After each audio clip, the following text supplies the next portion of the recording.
Один из шокирующих случаев в практике был вот такой случай, когда мне написала женщина, говорит, вы, оказывается, сексолог? Я говорю, да.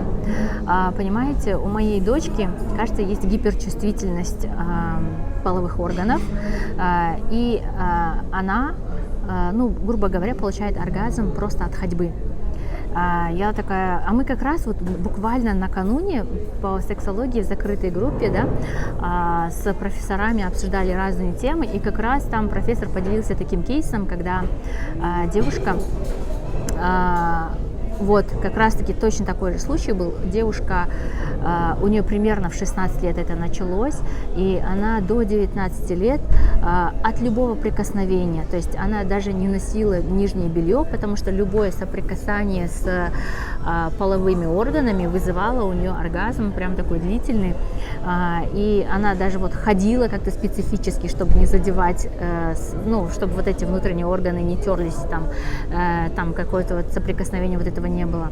И как бы вот этот профессор сказал, что это был единственный случай в его практике. Они вот, ну, как бы с группой сексологов очень сильно обсуждали эту тему, не нашли решения, почему это может быть, и направили ее к невропатологу. Подумали, что это нарушение каких-то нервных, вот гиперчувствительность нервных окончаний, наверное, это нарушение каких-то нервных клеток. Как бы невропатолог прописал ей какие-то лекарства, но они не помогали. И, к сожалению, в 19 лет эта девушка покончила с собой, потому что жить так было невозможно. Да, я скажу, что бесконечные оргазмы отнимают очень сильно сил, то есть жить с этим очень тяжело. И вот эта девушка вошла в депрессию, потеряла столько, смысл жизни, и как бы в 19 лет, оказывается, покончила с собой. Так вот, мне написала вот эта мамаша, почему мамаша, я сейчас расскажу дальше, и говорит, вот у моей дочки, кажется, вот такое вот нарушение, что можете посоветовать? Я говорю, я не знаю, мы недавно в группе с коллегами это обсуждали, и, возможно, это даже не сексологический вопрос, а скорее даже невропатологический, как бы это нужно в патологию физическую обращаться, то есть она говорит, хорошо, у меня вот дочка 16 лет, она любит девочек, то есть продолжение, да, разговора. Я говорю, так. Она говорит, встречается со своей подружкой в школе.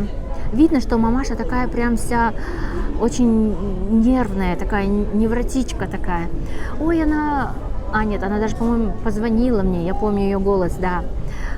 То есть говорит, ой, она вот как бы с этой девочкой общается и хочет с ней переспать.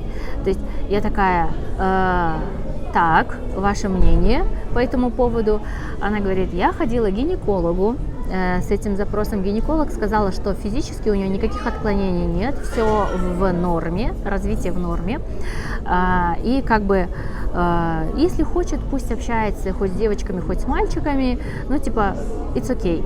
Я говорю, хорошо. Это была русская семья, то есть я говорю, хорошо. Она такая, давайте я к вам все-таки с девочкой приду, вы с ней поговорите. А я знаю, что такого рода отклонения, то есть по психосоматике, вот эта невротическая мать, она могла нарушить баланс во время вот развития ребенка вот этой своей гиперопекой, гипервмешательством в ее жизнь.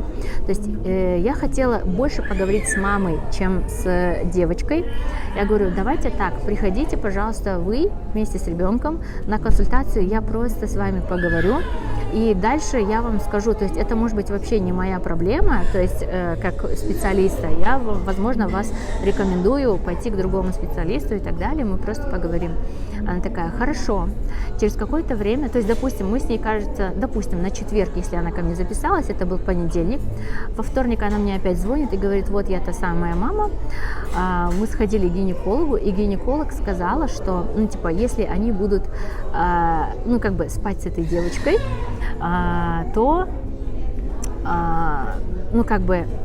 я так понимаю, они будут использовать игрушки. Я говорю, и гинеколог рекомендовала купить искусственную искусственный орган мужской, и мне самой сделать дефлорацию этой девочки, то есть своей дочери. Ну, у меня просто крыша слетела. Я говорю, кто? Что сделать? То есть, ну, как бы мать должна была засунуть в вагину своей дочери искусственный член, грубо говоря. Я была в шоке. Я говорю, это вам гинеколог порекомендовал? Она говорит, да, чтобы девочки же не знают, как это правильно делать, а я знаю, я это сделаю. И я говорю, вы понимаете, что это инцест?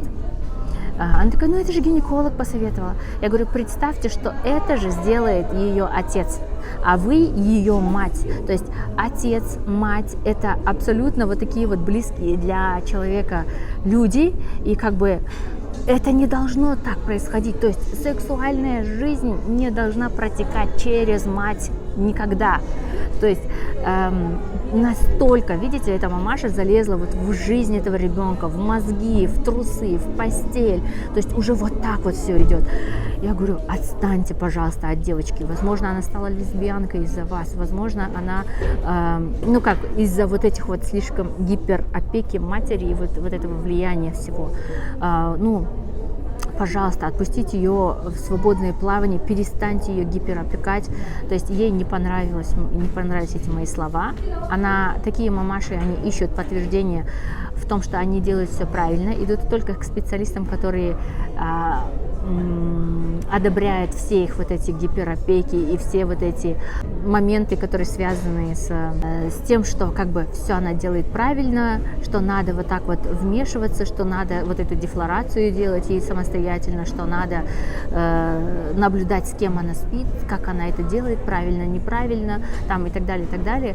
То есть это тотальное извращение. Если меня слышат здесь девочки, у которых гиперопекающая мать, если меня слышат здесь мамы, которые также относятся к дочерям, вы просто убиваете своих детей своей тупостью. Я считаю, что это абсолютно ненормально. Лезть в трусы уже к взрослому ребенку, лезть в сексуальную жизнь к взрослому ребенку. Не надо так. Пожалуйста, дайте им быть более самостоятельными и дайте им пройти все этапы естественного взросления самостоятельно. Не лезьте туда. Там вам делать нечего. Вот такой случай был.